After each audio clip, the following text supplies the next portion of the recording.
اعوذ باللہ من الشیطان الرجیم بسم اللہ الرحمن الرحیم صلی اللہ علی نبی الامی وآلہ صلی اللہ علیہ وسلم صلاۃ و سلاما علیک یا رسول اللہ التی التی انت وسیلتی ادرکنی یا سیدی یا رسول اللہ صلی اللہ علیہ وآلہ وسلم۔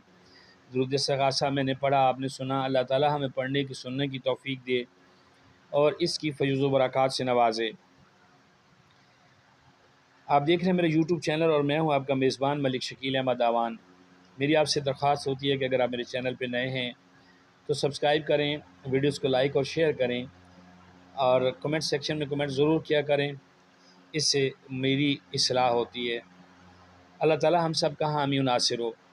ہم نے ایک سلسلہ شروع کیا تھا اسماء حسنہ کا، اللہ تعالیٰ کے جو صفاتی نام ہیں، ان کی جو فیض و برکات ہیں اور ان کو کس طرح پڑھا جائے، کس طرح ان کا ورد کیا جائے اور ہمیں کیا فائدہ ہو سکتا ہے، اس حوالے سے سلسلہ شروع کیا تھا اور وہ کچھ معاملات کی وجہ سے جو ہے وہ مکمل نہیں ہو سکا، تو ہم نے دوبارہ سے سلسلہ شروع کیا ہے۔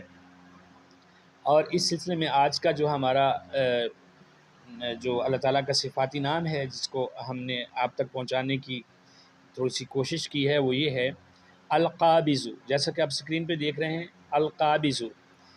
القابض کا مطلب ہے ہر شے پر قبضہ رکھنے والا۔ بے شک اللہ تعالیٰ جو ہے ہر چیز پر قدرت رکھتے ہیں اور اللہ تعالیٰ کی مرضی کے بغیر پتہ بھی نہیں ہل سکتا۔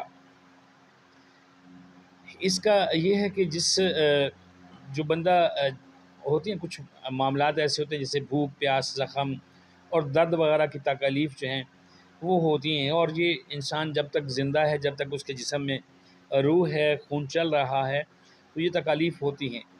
لیکن ان کی جو احساس ہے اس کو کم کرنے کے لیے اور افاقے کے لیے یہ جو القابض